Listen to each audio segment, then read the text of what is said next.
Welcome, G3 investors. This is the first report on the G2 model portfolio, which started January of this year with $100,000 of trading capital. It will be compared to $100,000 buy and hold model, the S&P 500 and the NASDAQ composite, just like the G1 model did. The results for the G1 model are down here. We made 122% of our initial investment. It was a $200,000 portfolio, and we beat the buy and hold model by 74%, beat the S&P by 81%, and beat the NASDAQ by 68%. So very good results there. And it looks like we're starting out pretty good this year. We've got a 1.5% gain, beating the buy and hold portfolio by 3.6%. The S&P through the 31st was down 0.2%, and beating it by 1.6%. And then the NASDAQ, we lagged it. It gained 2% to our 1.5%. Okay, same setup we had. We give you a summary of our trading results, and we compare that to the buy and hold. We've gained $1,455 on our $100,000, and the buy and hold models lost $2,100. We show you the open order, or the open positions, and we only have two. We started out at the beginning with 10, 100,000 fully invested at 100,000. We show all the trading gains or losses, long or short. We give you the setups that we see, gains by month, and then we update the market on the indexes and make comments on the significant news events each year. Okay, so let's take a look at the let's look at the NASDAQ, because it's got the NASDAQ. This is a 6-month chart of the NASDAQ composite index. And what we do here is the solid blue line is the 50-day moving average. It's just a guide. We don't trade off of it, but it's a guide. The red dotted line shows the low, where we're coming from the last time, in the last 6 months, where we were basically, and this is on the 3rd of October, that was the low in the last 6 months. And that theme will recur as I look at all the 20 ETFs that we trade. And then the market took off, went up, and basically never looked back. We've had a pullback here, back to the 9,088 area here, and that's the first significant pullback we've had.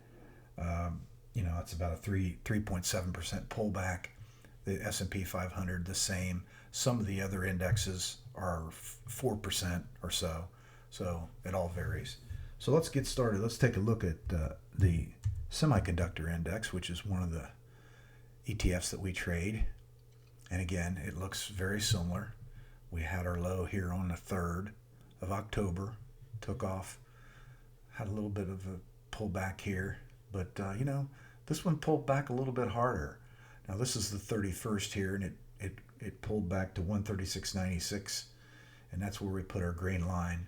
The new all-time highs are up here at 150.74, and that was on the 24th. This is where the market's trading today. This is Monday, and this is Tuesday. So far, we're up pretty significantly. It looks like we're going to retrace some of this movement. Now that you've got it down how this works, low, pullback, all-time high, if it exists. So now we're going to go a little bit faster. We'll look at the financials, which is a sector we trade, XLF. That's the financial sector. Our pullback on that one occurred on the 27th, 29.75, and we're back above the 50-day. This one pulled down below the 50-day also. Anytime we're below the 50-day, I consider that a correction territory if it lives below it. Well, this is a testing. I don't consider this we just pulled right back above it, and it's only been a few days, so it's not a big deal here. What's been leading the market is technology, XLK. Again, same recurring theme. 10.3, October the 3rd, that was our low. all the way straight up, pull back right here on the 27th at 94.74. So this is a real strong ETF, and we've made some money on that one both last year and to start out with G3, or with our model portfolio number 2.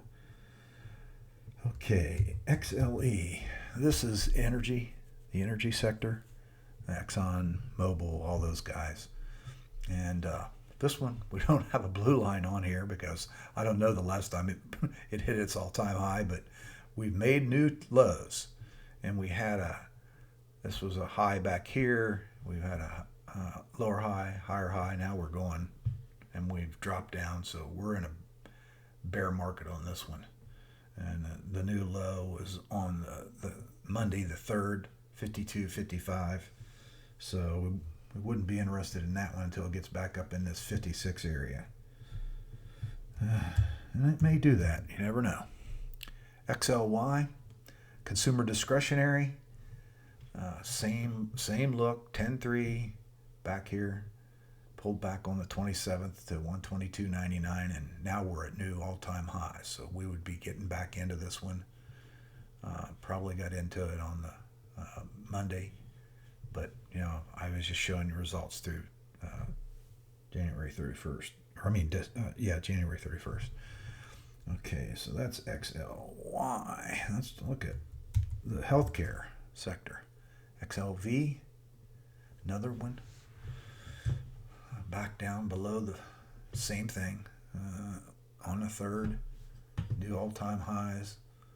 On the 22nd, pulled back further, and we're right back up to the 50-day. So we're testing the 50-day. We didn't stay below the 50-day, but for very long, it looks like to me. XLI, the industrials. Not quite as strong, but very similar. Low here, all-time high here on the 17th. Pulled back on this day right here to 80.80.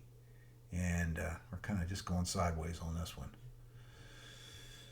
Okay, that's XLI, the industrials. XRT.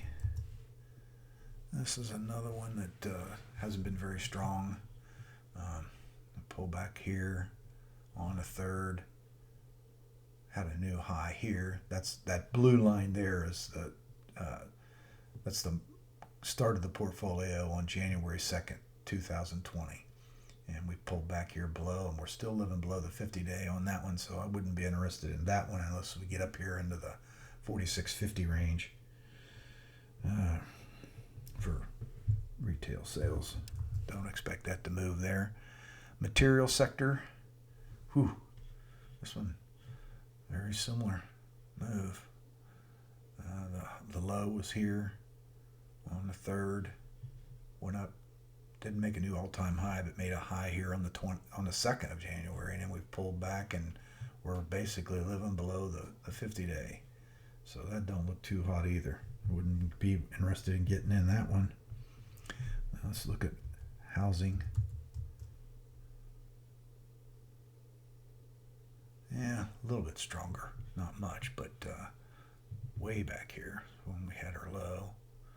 Then we came along, and we've been bouncing along here and made a new all-time high at 48.98 on the 29th. Then pulled back. We're, maybe home builders are looking okay here. I mean, we can get back up there to that 48.98. Might get back in that one. ITA. That is the, typed in the wrong. Oh, Greg. ITA. This is a sector, it's a subsector, aerospace and defense, Boeing, Lockheed Martin, General Dynamics, and others. Made a new all-time high back here. That looks like on the 19th, 234.55, and we've kind of been just going sideways on this thing. So, not really looking to get in that one unless it gets above 234.55. Okay, the NASDAQ Composite 100, the NADX 100. So this one looks very similar to the the NASDAQ Composite Index. Even though it's 100 stocks, it's the 100 biggest and baddest of all. And there we had the low the last 6 months on the 3rd of October. New all-time highs there, and it looks like we're making a new all-time high today. So we'll be back in this one. When we got out here, got stopped out here. Actually got stopped out there, and then we went sideways here a little bit and pop. There we go, back in. So we're in again. Spot SPY. That's the S&P 500. All-time lows, all-time high. Pulled back, kind of trying to get back up here to get in, but probably at that 330 area. We take a look at that one again.